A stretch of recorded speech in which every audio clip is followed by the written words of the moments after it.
দেখাইতে পারে যে কোনো জায়গায় সুপারিশ করেছি, কাউকে এসপি নিয়োগ দেওয়ার জন্য, ডিসি নিয়োগ দেওয়ার জন্য, ওসি নিয়োগ দেওয়ার জন্য, এসআই নিয়োগ দেওয়ার জন্য, এই জায়গায় রাজনীতি থেকে ইস্তফা দিব। এরা একটু নতুন রাজনীতিতে আসছে তো, শিষ্টাচার বা পরিস্থিতি একটু বোঝায় একটু ঘাটতি আছে।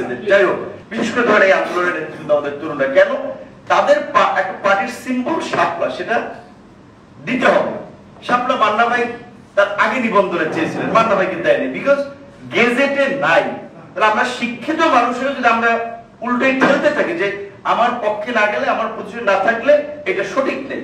আমরা যে বলছি এখানে আজকে যেটা বলছেন, যদি সেটা পার্টি রিপ্রেজেন্ট করেন যে ইউনোটা আমার আছে কিনা, ডিসিটা আমার আছে কিনা, মান্না ভাইয়ের সুপারিশে কেউ ডিসি হয় নাই, বিপিনুরের সুপারিশে কেউ ডিসি হয় নাই, এসপি হয় নাই, ইউনো হয় নাই, কিন্তু হাসনাতদের সুপারিশে ডিসি হয়েছে, ইউনো হয়েছে।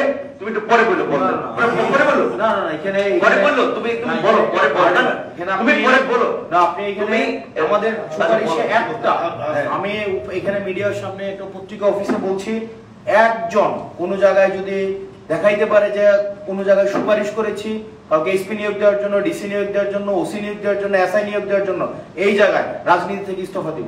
এই যে আপনিও লিস্ট পাঠাইছেন, আপনিও বিভিন্ন টেন্ডারের লিস্ট পাঠাইছেন, আপনিও বিভিন্ন কি ইয়ার লিস্ট পাঠাইছেন, এগুলা ভাগ্যটার জন্য না মনে আপনারা হচ্ছেন এনসিপি সমালোচনা বিষয়টা আপনি নিয়ে নিতে পারেন। মানে এরা একটু নতুন রাজনীতিতে আসছে তো, শিষ্টাচার বা পরিস্থিতি একটু বোঝায় একটু ঘাটতি আছে। যাই হোক,